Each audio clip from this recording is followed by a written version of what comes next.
Un étonnement en fait, parce que c'est vrai que cette journée permet en fait de remettre un petit peu les choses à leur place, dans leur contexte, et aussi de comprendre en fait les causes et les conséquences. J'ai été effaré par deux choses, à la fois la multiplicité des cartes et donc des causes, des conséquences et de tout ce qui entraîne la situation dans laquelle on se retrouve. Et j'ai été effaré et très touché par la toute dernière carte qui est celle des réfugiés climatiques. Mon ressenti, très beau. J'ai trouvé le côté pédagogique très intéressant. Il me manquait certaines choses moi, sur le climat, donc ça m'a permis de mieux comprendre les choses et puis de voir l'urgence à agir.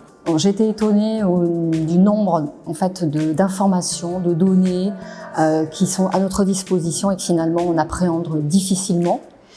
Et je pense qu'il est intéressant qu'on le diffuse le plus massivement possible. De notre activité à l'origine de la fresque, nos activités humaines qu'on déroule au quotidien, eh bien on en arrive à ces hordes de réfugiés climatiques qui souffrent directement de toutes les perturbations qu'on a causées. Et ce qui est aussi rassurant quand même, c'est que quand on le fait en collectif, on se rend compte aussi qu'en additionnant finalement les connaissances, on a une meilleure vision de ces sujets et on arrive à trouver des solutions en commun. C'est alors comment on fait pour agir dès demain.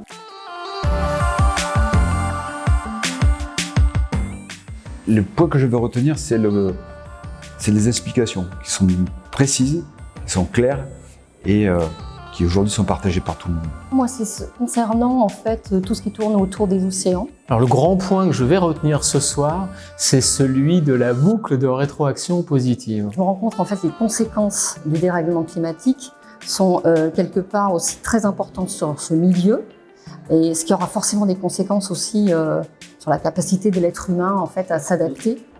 Est-ce qu'on va d'abord mettre des panneaux photovoltaïques sur les maisons ou est-ce qu'on va réduire les voitures à moteur thermique? Comprendre que le phénomène était en capacité de s'auto-alimenter tout à fait indépendamment des mauvais inputs que l'on pouvait avoir, ça contribue à une vision encore plus difficile pour moi de ce sujet-là. Et c'est donc mieux considérer finalement ce monde marin, et aussi notre responsabilité de mieux le préserver. À la fin de la fresque, on comprend qu'il y a des priorités à mettre en place et que des fois elles ne sont pas ce qu'on pensait au départ. Qu'il est peut-être prioritaire de supprimer plutôt tout ce qui est lié au pétrole, au gaz et au charbon.